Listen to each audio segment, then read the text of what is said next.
कोई भी नफरत फैलाता है तो उस पर कार्रवाई नहीं होती, या फिर अगर कार्रवाई होती तो 2 दिन के बाद 3 दिन के बाद जमानत मिल जाती। तो आप ये कैसे देखते हैं? ये हमारी पुलिस और जुडिशरी की नाकामियत है।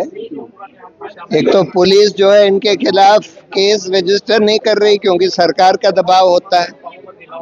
जब कम्युनल सरकार होती है, सांप्रदायिक सरकार, तो वो ये नहीं चाहती, वो खुद ही ये सब नफरत फैलाने का काम कर रही होती है, उन्हीं के लोग होते हैं, तो वो नहीं चाहती कि इनके खिलाफ कोई केस दर्ज हो। और उसके बाद फिर रोल होता है जुडिशरी का, न्यायपालिका का।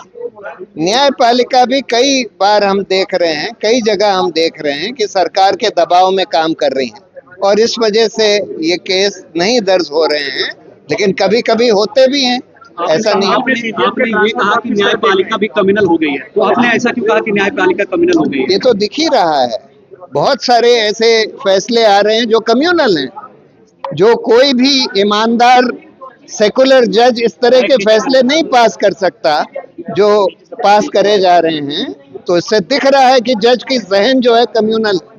क्या जो संभल सीजीएम के ट्रांसफर को आप किस तरह देख रहे हैं? क्या लग रहा है आपको, कानूनी कार्रवाई हो सकेगी इसमें? संभल नहीं, संभल में होएगी। मुझे लगता है कि अगर लोग अपनी आवाज उठाते रहें तो कई बार न्यायपालिका को भी, उनके जो सक्सीडिंग जज होंगे उस जज का तो ट्रांसफर कर दिया है, लेकिन आगे भी जो जज आएंगे उनको भी वो फैसला बरकरार रखना।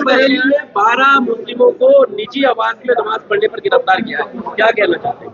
नहीं, ये तो बिल्कुल बेहुदी बात है। नमाज पढ़ने पर गिरफ्तार कर लेते हैं आप, किसी भी मतलब किसी भी